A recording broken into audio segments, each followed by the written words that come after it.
que eu preciso para meditar?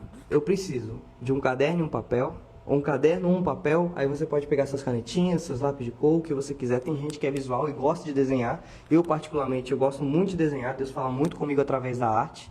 E eu desenho, e isso me ajuda muito. Quando eu abro o caderno, eu falo, Deus falou isso aqui. E eu volto lá naquele momento onde Deus falou comigo. Isso me ajuda muito. Talvez não ajude você, tudo bem. Mas por que também lápis de cor? Porque você pode ir marcando a sua Bíblia. A gente faz umas marcações na nossa Bíblia aqui, que nos ajudam muito a compreender o que a gente está lendo. Ó, por exemplo. Viram? Tem várias corzinhas aqui. E cada cor dessa aqui, ela indica uma coisa. Mas em outra live a gente vai falar sobre isso, tá? Então assistam as lives que mais no futuro nós vamos ensinar vocês também sobre isso.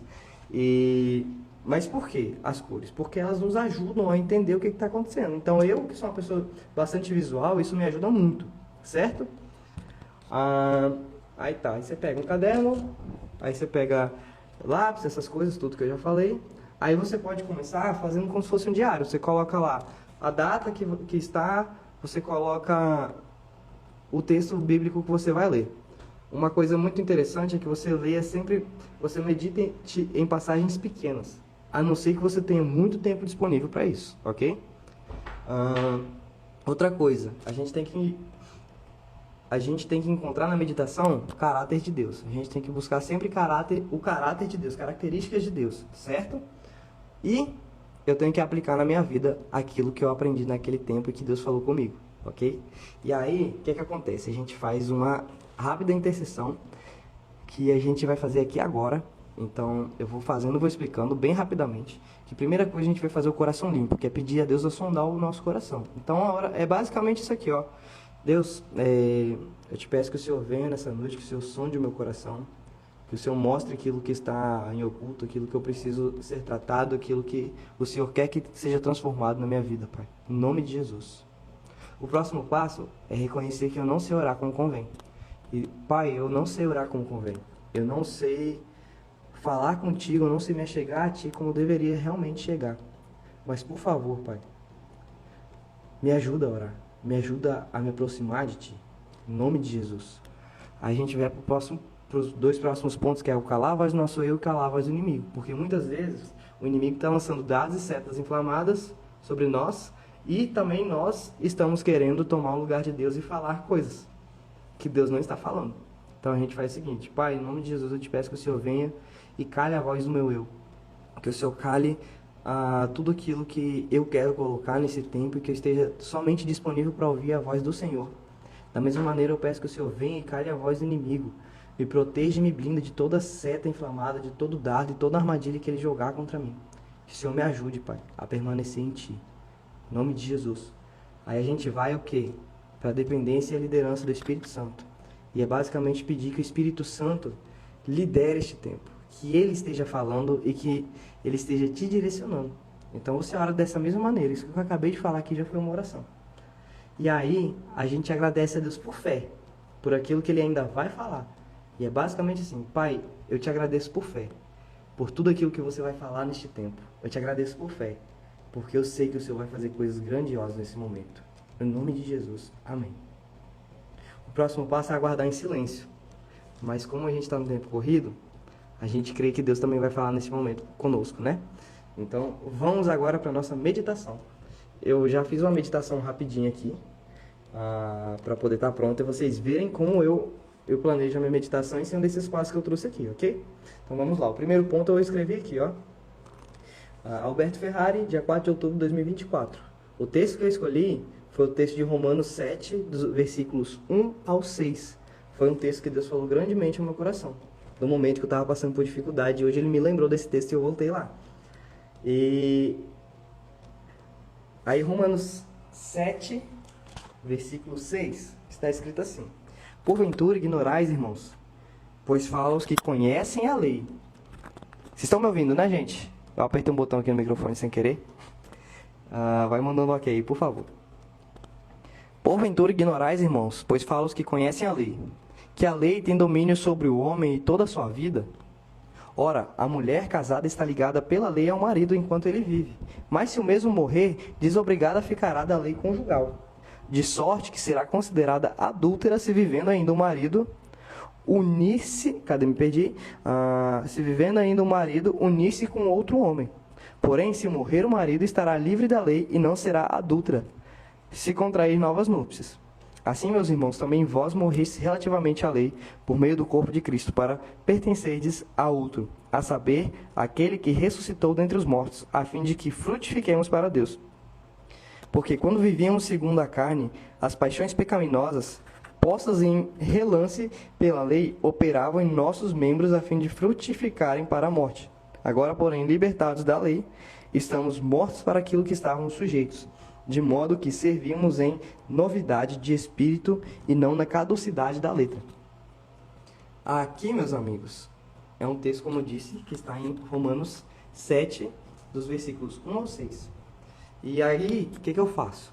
Eu vim aqui, anotei o versículo-chave, encontrei o versículo-chave dessa passagem, e o versículo-chave é o Romanos 7,4, que fala: assim, meus irmãos, também vós morrestes relativamente à lei por meio do corpo de Cristo, para pertencerdes a outro, a saber, aquele que ressuscitou dentre os mortos, a fim de que frutifiquemos para Deus.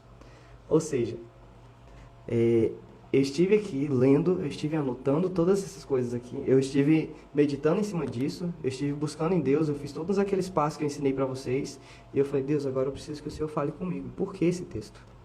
E aí eu comecei a anotar aquilo que Deus foi falando comigo. E eu anotei o seguinte, escutem.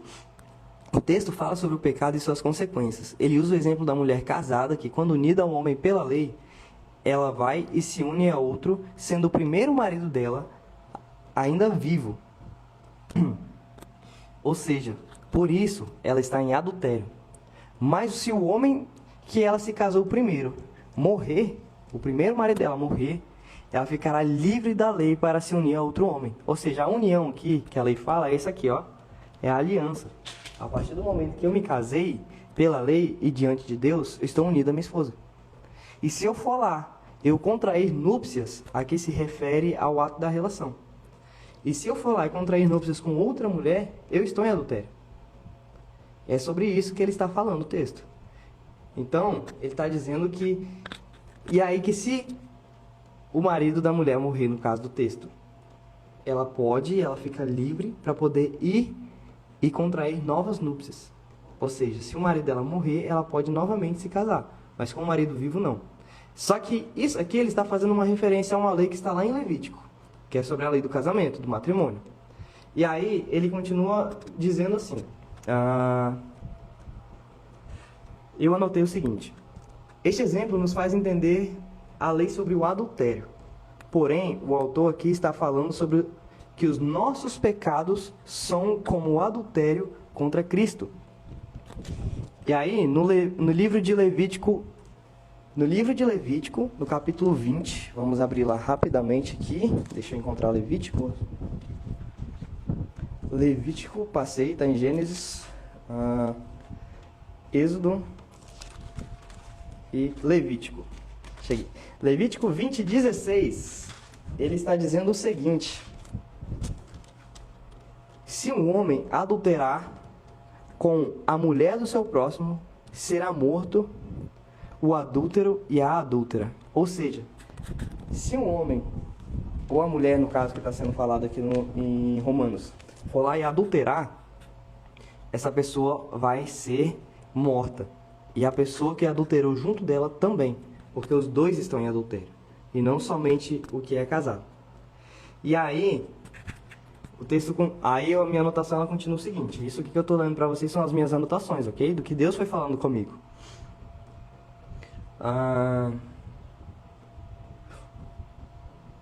Os outros pecados, segundo a Bíblia, em Levítico, exigiam sacrifício de animais para a remissão dos pecados.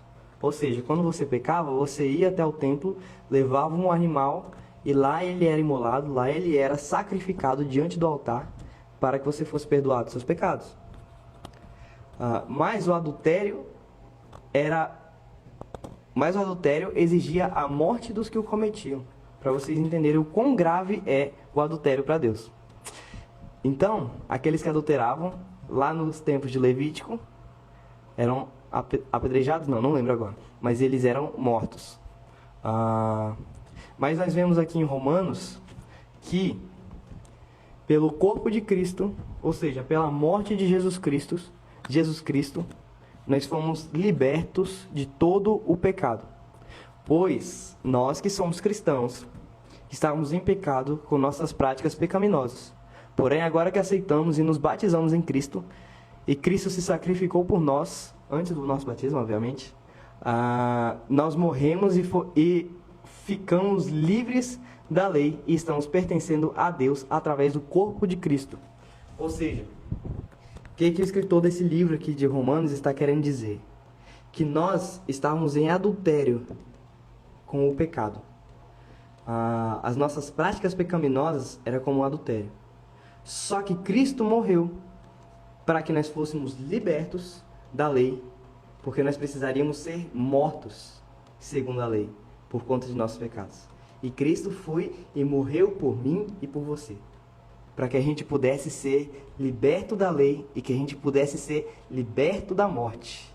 E aí nós voltamos lá no versículo-chave, que é o versículo 4, que ele diz: assim, meus irmãos, vós também morrestes relativamente à lei, por meio do corpo de Cristo, para pertencerdes a outro, a saber, aquele que ressuscitou dentre os mortos, a fim de que frutifiquemos para Deus.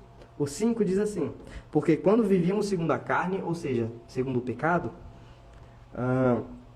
as paixões pecaminosas postas em realce pela lei operavam em nossos membros, a fim de frutificarem para a morte.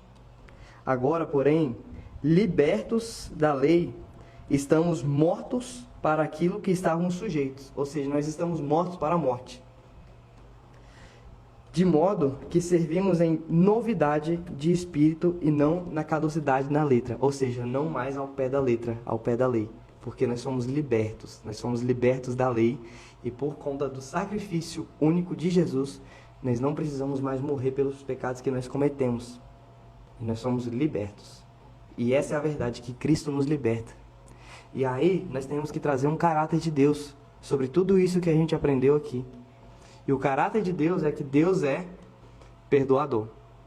E Ele nos libertou através do sacrifício de Jesus. Ou seja, o caráter maior aqui aprendido de Deus é que Ele é perdoador. Que Ele é um Deus que perdoa, que nos ama. E como que eu vou aplicar isso na minha vida? Eu vou ficar longe daquilo que eu praticava, das minhas práticas pecaminosas. Eu não vou mais voltar àqueles lugares que eu estava antes. Eu não vou mais voltar a praticar tudo aquilo que eu pratiquei um dia. Mas agora eu vou andar segundo o que Cristo me chama para andar. Com uma aliança com Ele e Deus. Amém, meus amigos? Eu espero que vocês possam ter compreendido um pouco do conteúdo dessa mensagem. Eu espero do fundo do meu coração e eu oro para que vocês possam ter